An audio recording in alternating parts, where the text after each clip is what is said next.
Assalamu alaikum wa rahmatullahi wa barakatuh to some and peace out to the rest of you. Hit the share button because the message is more important than the messenger. So, yeah, check this out, y'all. First, let me give a shout out to Malika Maybani from the bottom of my black heart, from the depths of my black mind for coming through on that Cash App. I mean that, man. Thank you so much. So, whatever y'all do send goes to cover salaries for the educational supply business I started. And for the most part, my agent and I are covering them, or the sales themselves cover them. But I normally apply it to that because you've agreed that that's okay. Or I may use that to get some AI material that I can use on some of these uploads. And that's really not very expensive. It's a few cents per image. But I am going to start generating some sounds with it, though, because I may use that for sound effects for later on. I'm going to cover a few things in this upload. Number one, I'm going to cover for you guys that, I'm going to cover for you guys this too. I just uploaded, my last one was about Metcalf and Anthony, Carmelo Anthony and Austin Metcalf. And I stated how, for the most part, I'm not going to sit up here and I'm going to try not to comment about what I don't know, just to be fair, but I will tell you guys that from what I've been seeing now, and shouts out to Abdullah bin Bobby for this one, Assalamu alaikum. Apparently witnesses has said that they saw Austin put hands on Anthony before Anthony even reached for anything. And I'm going to state this. Legally speaking, we all have the same right to self-defense. Legally. Morally speaking, we don't have the same rights. Morally speaking, black people have the most rights to self-defense along with the original Americans. And when I say original Americans, I am not talking about these fictitious black folks that somehow ain't got nothing to do with Africa, but were here before what we know to be the original Americans. Now in South America, yes, you have African Australians, and they're called that by geneticists because they were both. They were the genetic link in between African migrants that later became genetically distinct in Australia. Some of them, at a time of transition where their DNA was in transition, left about 50,000 years ago, crossed the Pacific and made it to South America. That's South America. North America, the ones that we know as the original Americans, or the original North Americans, were the Eurasians that came through the Bering Strait. They were in North America before anybody else, as far as we can make out.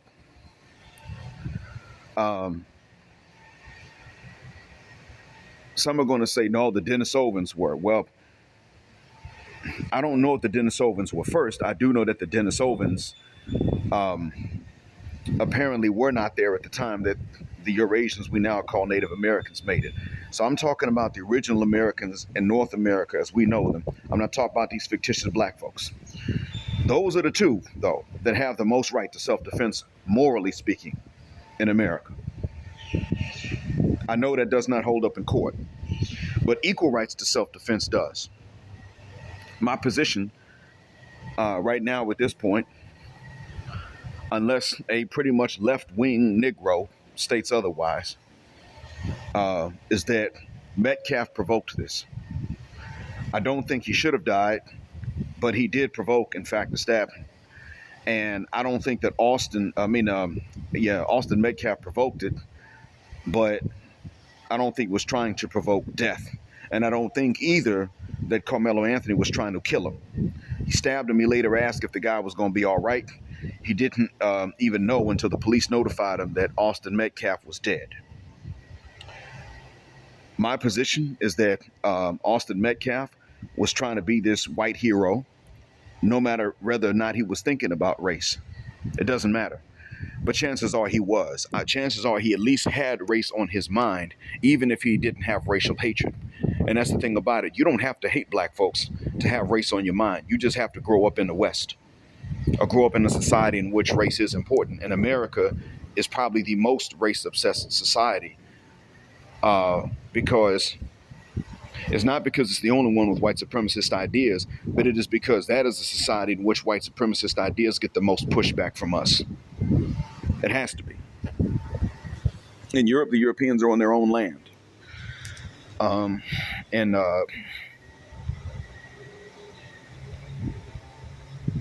at least as far as even many Africans and many other non-whites believe. In Africa, they've managed to colonize our minds so much so that many of us don't even think about it. But in Africa, many white supremacist ideas are now getting a lot of pushback. In the Caribbean, the notion that black folks cannot be this, that, and the other because they're black is not really deep rooted amongst them. But by the same token, because white folks are so rare and such a minority, there's also very little pushback against white supremacist ideas. In the States, they're pushed back against. And this is actually having somewhat of an effect even here in Saudi Arabia. As more and more black folks are bilingual, they learn to push back against certain ideas here. And it's not just black Saudis either. You got Sudanese now who will sit up and they will openly use the term black history with me of their own accord. I don't have to prompt them and say the word black history first. They've heard the terms black history in English and Arabic on their own. So if I just mention certain empires, they will say, yes, you'll never be done learning about black history if we start. Things like that. So the pushback, that's everywhere now. But I'm also going to point out, rightly so, that Austin Metcalf had race on the mind. He just may not have been hateful. And he still had to F around and find out. And this is from a young brother with a 3.7 GPA, working 2 jobs that does not have a violent past, who didn't even mean to kill him. The worst this could be is manslaughter. That's my stance with the information that we now have. Now, some would say, well, why didn't you hold off on posting Jet Black until now? Well, that's because if I hadn't posted my last post, my last upload, then I would not have gotten the link that I got to get the information that I'm now telling you. Black America, based on the info we have right now, should have one stance. And that stance is that the worst this could be is manslaughter, and even then, it's still something that the twin, Austin Metcalf, brought about on himself at the expense of his family. His family should be grieving, and he's the reason they're grieving because he had to play great white hero. He didn't have to be thinking in his mind, who does this N-word think he is to get up under this tent where he was not invited or assigned to sit. He doesn't have to be thinking, who is this N-word? All he has to be thinking is that he's going to be the great white hero and play the role of security because he's a tough white guy that played some football in a state in which good football players are damn near worshipped. Worshipped if they're white. Ding-a-ling sucked if they're black. I know. Not sure how it plays out if they're Hispanic. I have to ask them what it's like for them. You know, do sisters chase you? I'm sure white chicks do. Do Chicanas chase you too? I don't know. In any case, I'll tell you this though. The next topic I'm going to cover is going to be, it's going to be about intelligence. Now, you're going to have to go to the link that I put up in my last post to get the full answer. But I'm going to tell you this though. We black men in Manosphere Hall of Fame will be glad to hear me say this.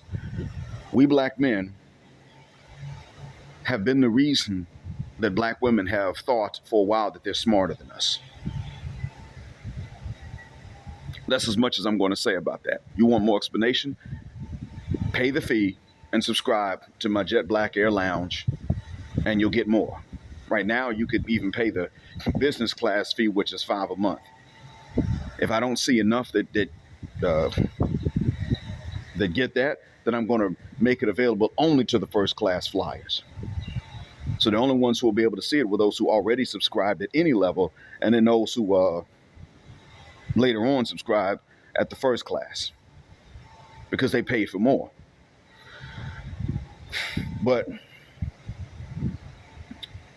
I'm also going to get into one other thing about male chastity and male modesty, mostly male chastity. I've said that we should not be making approaches, and you should not. You should not be making approaches. Stop doing it.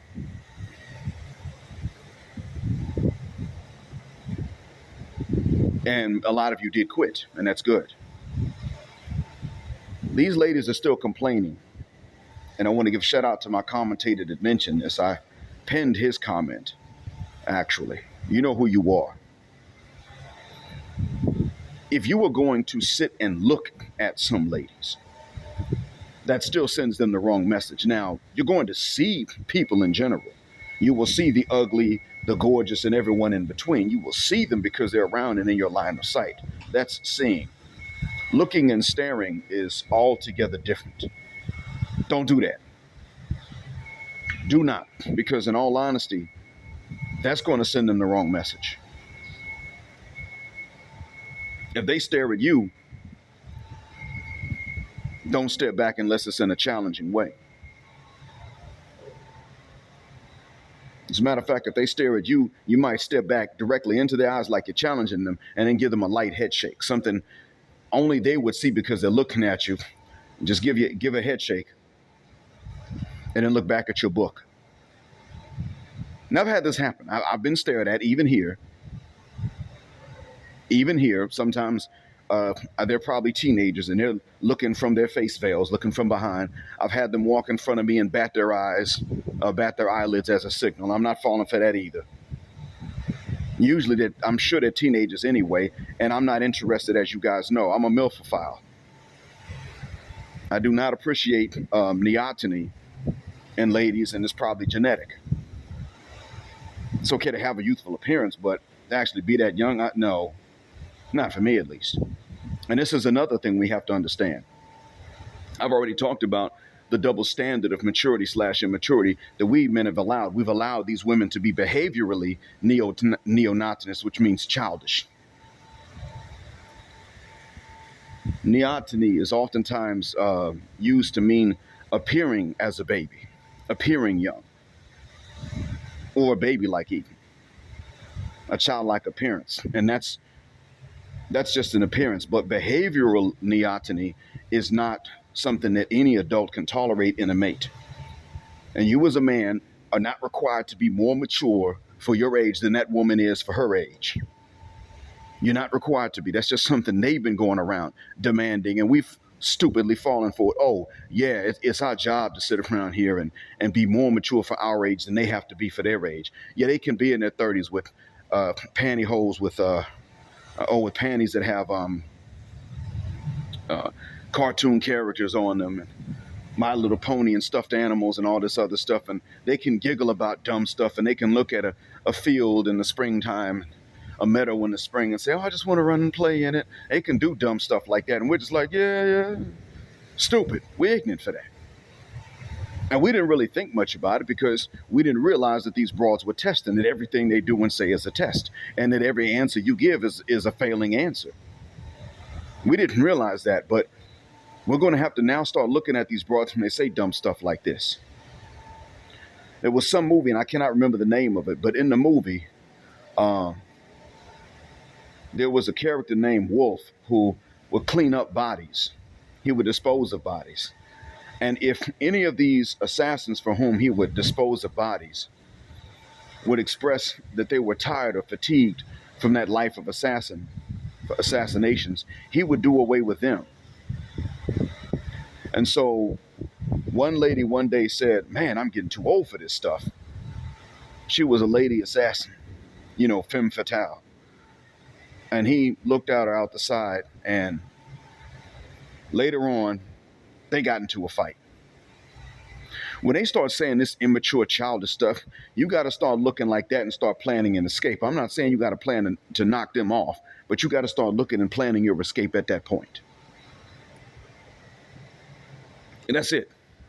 That needs to be, you shouldn't be fornicating, but if you done already laid down with this broad, maritally, or you fornicated, then eventually they're going to catch on that this childishness, you're going to count that as a mistake that you should not have made, and that's it. And if they even want to ask, what's the deal? Well, you say, listen, what you do is you because they're not going to pick up on this. What you do is you say, listen, I have a very childish urge, and I don't know that you should be burdened with this, but I still have this childish urge, even though I'm a kid. And you name some urge, like to play video games or something of that nature, and then ask them how much it bothers them. And if they tell you, well, actually, that kind of does bother me, then you say, okay, listen, that's not really true. You see,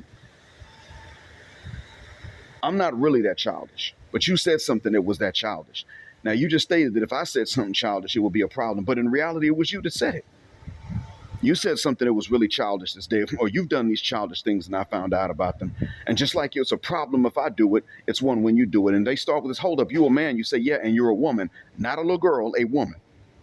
I like adults. That's going, if the second time that they have to deal with this, they're going to know this is real. See, these women have already stopped getting approached, and it's been consistent. They're not getting approached. It's they go out one day, they go out another day, they go out another day, they go to a singles event, and dudes ain't there, and the dudes that they do come across are not approaching them. And if a dude does approach them, well, all they do is sit up and say, oh, well, now I know why he's at this event, or I know why he's here and why he's available. But they've consistently seen that they are not being approached. It's the same thing with you.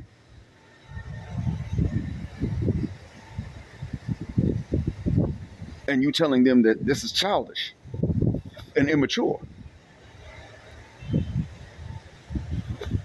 They start getting consistent feedback that this is childish and immature. And then they're just going to turn around and they're going to learn. They're going to have to learn. But then they're going to turn around and they're going to say, well, even if it is childish and it's immature, well, don't y'all like young girls? Yeah, but this is childish and immature for any adult. And even if we do like them young, you still need to be mentally mature. Look, you want us men to be in shape like we're young, but mentally mature like we're old. And those two don't even go together. You want us to have the physical fitness of a young guy and the money of an old guy. You're actually the one with mutually exclusive demands. What we're asking for is not mutually exclusive. We're not asking you to have 34-year-old wisdom when you're 25. We're asking you to have 25-year-old maturity when you're 25. Age appropriate.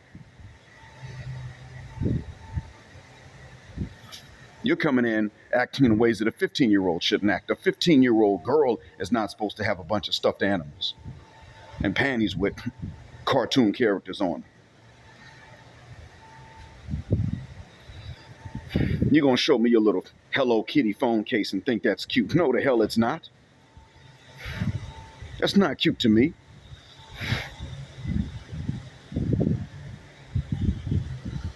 No, the F it's not.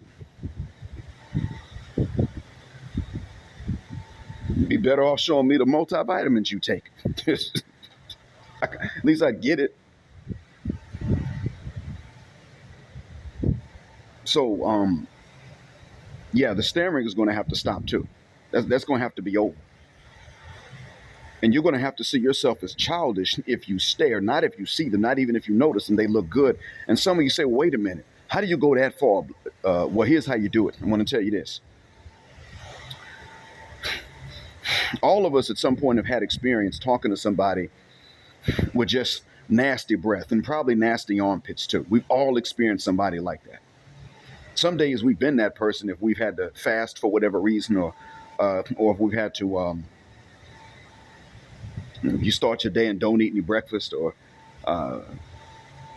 you didn't bathe and then you got into a bus and it was hot, and so you stepped off that bus and you had been sweating after skipping a shower. So we've been that person some days. But we've all been around somebody stankified. Let me tell you something about these women that do a lot to look good. I'm going to tell you this about them. They're so focused on getting attention through the eyes that they forget what to take care of through the nose. And that's real. They'll put on perfume, but let's say you get up close to them and you talk to them. This is what winds up happening. See, number one, most cute women will brush their teeth. You know what they don't do? They don't floss, and they don't do anything to the tongue. They don't brush the tongue. They don't scrape the tongue. Really, you should do both, brush and scrape the tongue. They don't do either one, and they don't floss. They just run a toothbrush over their teeth, spit the toothpaste out, and go on to the next thing. At that point, they're worried about the lipstick and the makeup, and maybe some perfume after that. Do they shower? Yeah, they usually do shower. Oh, they'll go through great lengths. They'll spend a lot of time in the shower because they're shaving their legs, shaving their armpits. Sometimes they're even shaving their chin, and you don't know it. I'm not saying they're men. I'm just saying some of them have facial hair. Sometimes they're even shaving their chest. So they'll do all of that, and that's not wrong. But then, you know what they're not doing? Well, see, a lot of people aren't doing this anyway in the West because you don't have those sprays where you can spray your nether regions before you get up off a toilet. Now, here you have them. And yeah, people are cleaner. You have those kinds of sprays in many countries of the world. Most of the Muslim countries have them. So,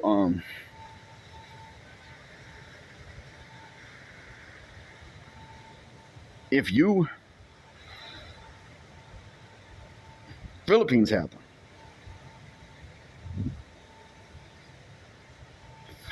And those of you who have been married to Filipinas will notice that ain't no boo-boo streaks in their panties. Even when they put them in laundry, the ones that they done finished wearing, they don't have streaks in them. You'll notice that.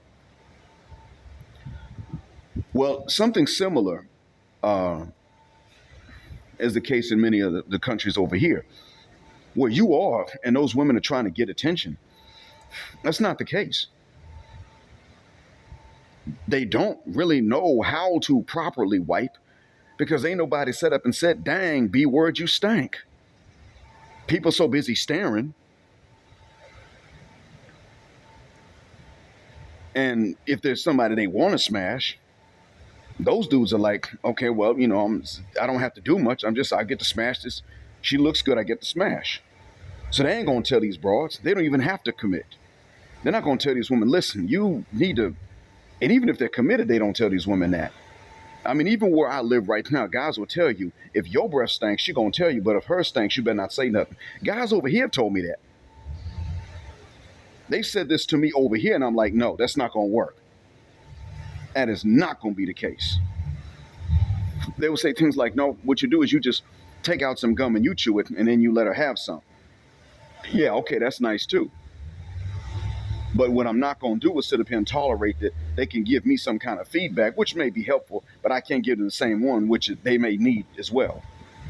But when it comes down to the crotch, no, people here ain't walking around with stanky crotches, male or female, because the hygiene here does not really allow that. From the time people are potty trained in childhood, they're taught to use those sprays. That's what they're there for. Sometimes even a little disinfectant on the back door, if you will, on the exit. That's what they're taught to do.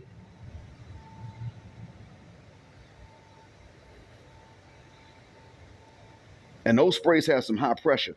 They may take some getting used to. Where you live out in the West, where these chicks are trying to underdress to get everybody's attention, you have to understand that while they're trying to do that, they already don't have much respect for you because they don't really feel secure. They may not know why, but they don't really feel secure. And sometimes it's subconscious. They're not sure what it is, but they know they forgot something. Yeah, you forgot to properly wipe with a disinfectant, a wet disinfectant towel, dry off with another towel, and then go and floss your teeth and then brush with bristles that'll get in between them teeth is, and then scrape your tongue and then brush the tongue and then rinse everything out with some mouthwash. Don't just use some water and rinse out the toothpaste. No, use a mouthwash, dilute it or not, rinse everything out, and then you good to go. That's what you do. They don't even know this because they've been taught how to apply makeup, how to do their hair, how to shave. They've been taught how to work on the appearance. And while they may not know that their crotch or their breath is funky, subconsciously they know something's missing.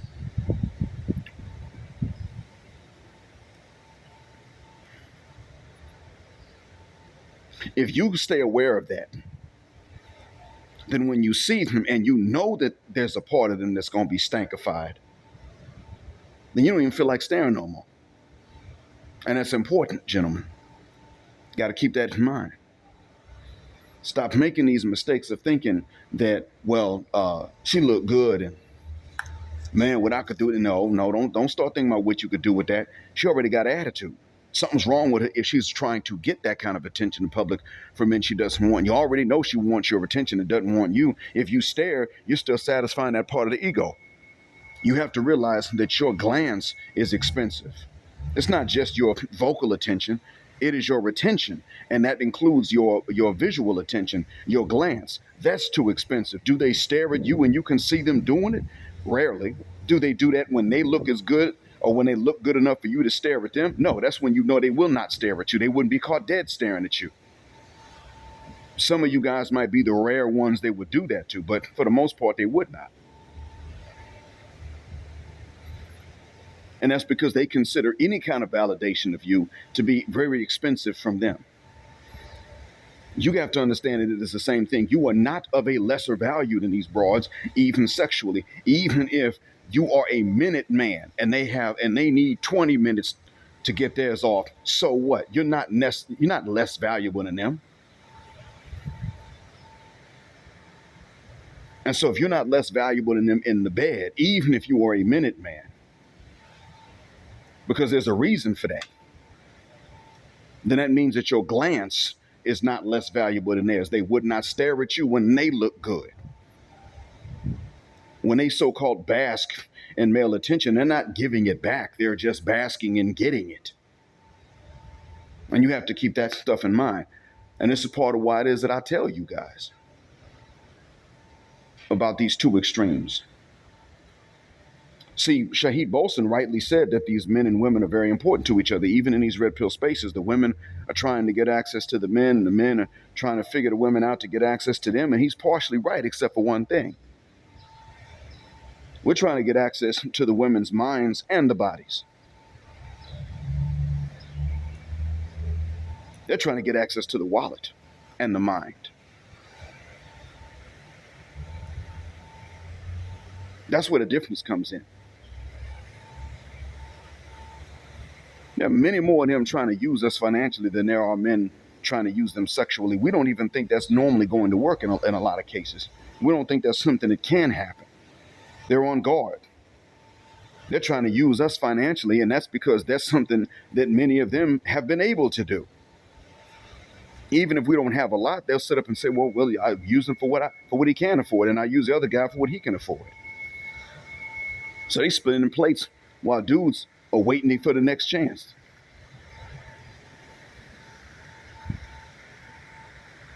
So Shahid Bolson, he even while he was right about the fact that the men and women will always notice each other, he was still not right about why it is that you got a red pill space and why men have to turn around and figure these ladies out. These ladies ain't figuring you out.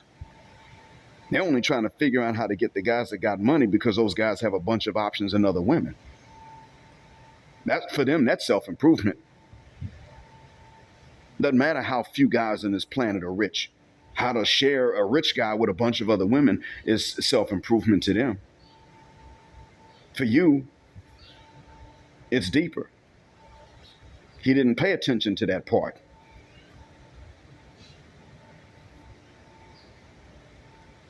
But he would agree with when I tell you about that staring. Don't stare at them. For what?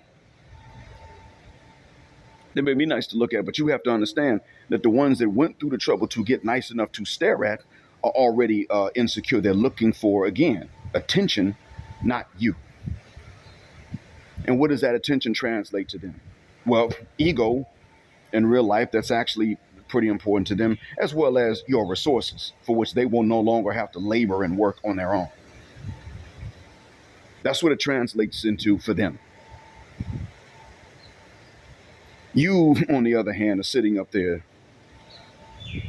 paying them attention, which means that your resources are soon to follow if they pretend to play along.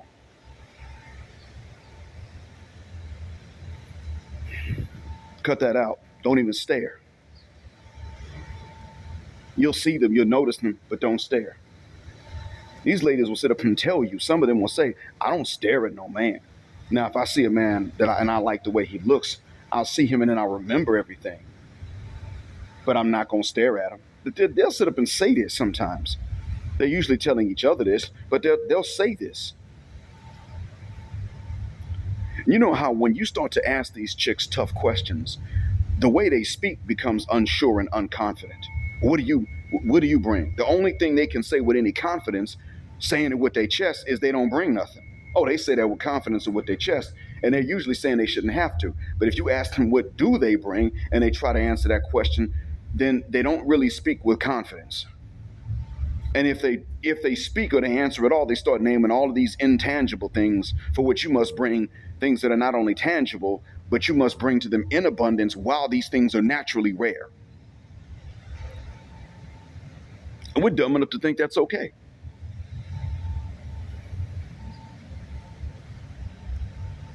Well,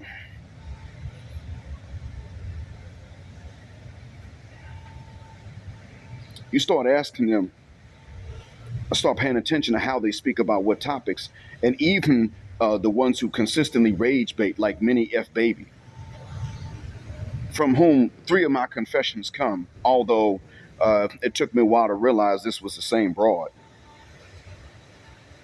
Oh yeah, Minnie F. Baby, who also calls herself Big Bank,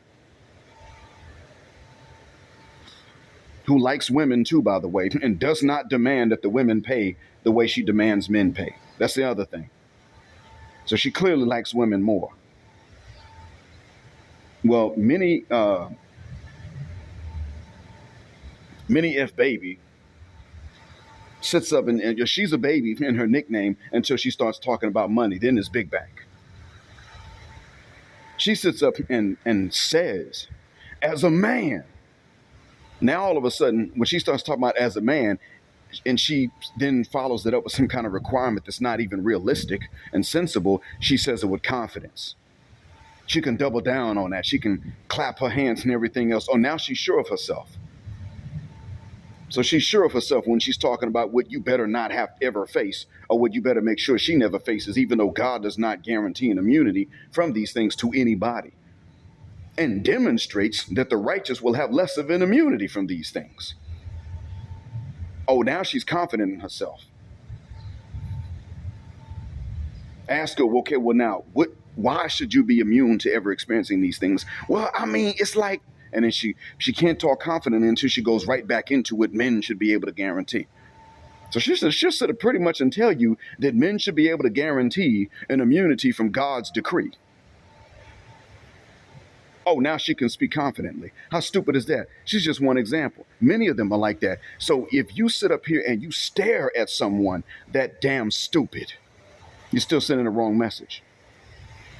It still validates the ego. And then, so what they're saying is, okay, well, these guys want to approach us, but they're not doing it because of something in the environment. No, we don't even want to approach. What the hell for? You strong and independent. You believe in equality. Go and make these approaches.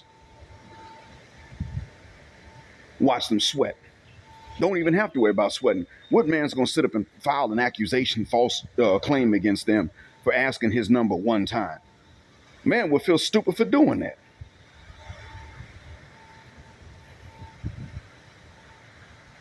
They don't have as much reason to sweat. The society is still one in which if a man does reject a woman's advances and other men find out, they're going to look at him and say, man, you stupid. We're still at that point. They have less of a reason to sweat. Their friends are going to be like, oh, girl, he just 9AY. They have less of a reason to sweat, and yet they sweat at the mere mention of it. Dudes have reasons to sweat, be terrified. Hell no, don't push me too close to her. Don't do that. I'm not going to jail for you, dummy. Man, she ain't going to say nothing to no cops, bro. She ain't. You just asking the number. Yeah, okay. Where does she get her validation? She's going to get high-fived by her friends for shooting you down. She's going to get sympathy from her friends and even her enemies if she files a false claim against you.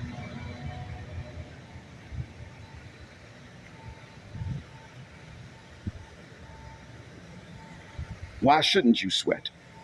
So let these broads know, no, we don't even want to approach. Okay, you might look good, but if I have to play the traditional role from the very beginning, even at the very first approach, then what this means is if we do get together, we're still traditional. I got to pay the bills, fine. I call the shots too. I have to pay the cost, and I am the boss, and that's the end of it. Them two go together. I want to hear this mess from you. Equal at your convenience, and then unequal at your convenience. And even staring does not, if you stare, they do not learn what it is that they need to learn. They're not going to learn it anyway. But the thing is that the reason I mention this, guys, is because whatever lessons we don't even teach these ladies that are now adults are the same lessons that the ones who are still little girls are not ever going to learn when they become adults. You'd be shocked. Little girls can learn lessons that adult women cannot. And it's time that we start teaching that, because we don't have to really get into little girls' ears and tell them how they need to behave so as to not lose a man. If you simply demonstrate to the ones that are now grown women, you demonstrate to their adult sisters and moms and aunts and grandmoms what it takes. Show them how to lose a man. The little girls will start thinking already ahead about, even at a subconscious level, about how to not lose these men. Well, I better not say something stupid. Well, I better not say something childish. I better not be at that age trying to play with toys in front of these men. I better not be giggling like a little kid in front of these men. Now, shuck that fit. And that's why I tell you. See, if you really do care about what is right and what is just and what is fair for women, then you'll be willing to teach the modern day adults a lesson, not so that they'll learn, but so that the little girls who are still innocent can learn from watching.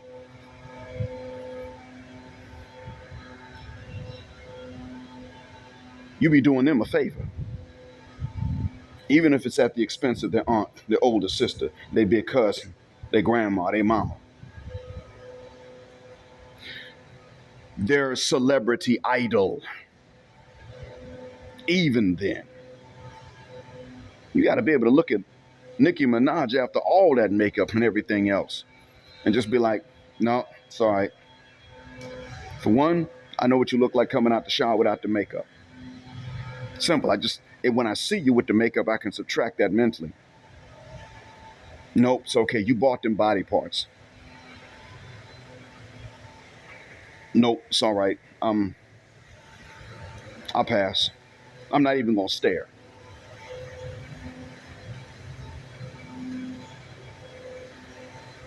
That's what it's going to take to drive that message home to them. Not even really to them, but to the ones who look up to Nicki Minaj, Cardi B.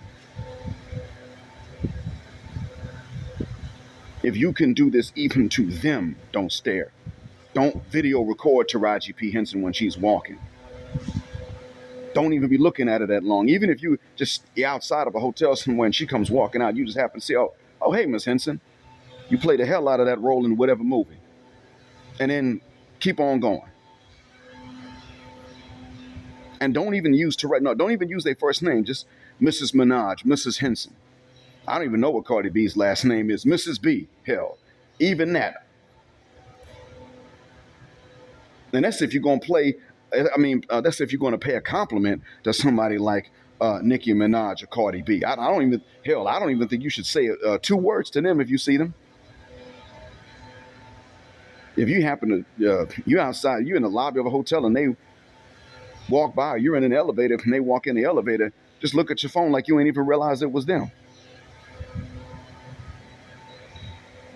That's what you're going to have to do. Trust me. Trust me. You wind up with more respect that way, more self-respect, and more respect from people in general. Ask me how I know. So I hope this helps. As always, thanks for listening. Black heart, black mind, blackout, assalamu alaikum, black heterosexual, non-select male power because they don't like it, and black patriarchy until extinction of judgment day. Thank you for flying with us again here on Jet Black Air, where the phrase jet black is also a verb. Keep jetting black with us till the wings and the wheels fall off. Gender, justice, forever.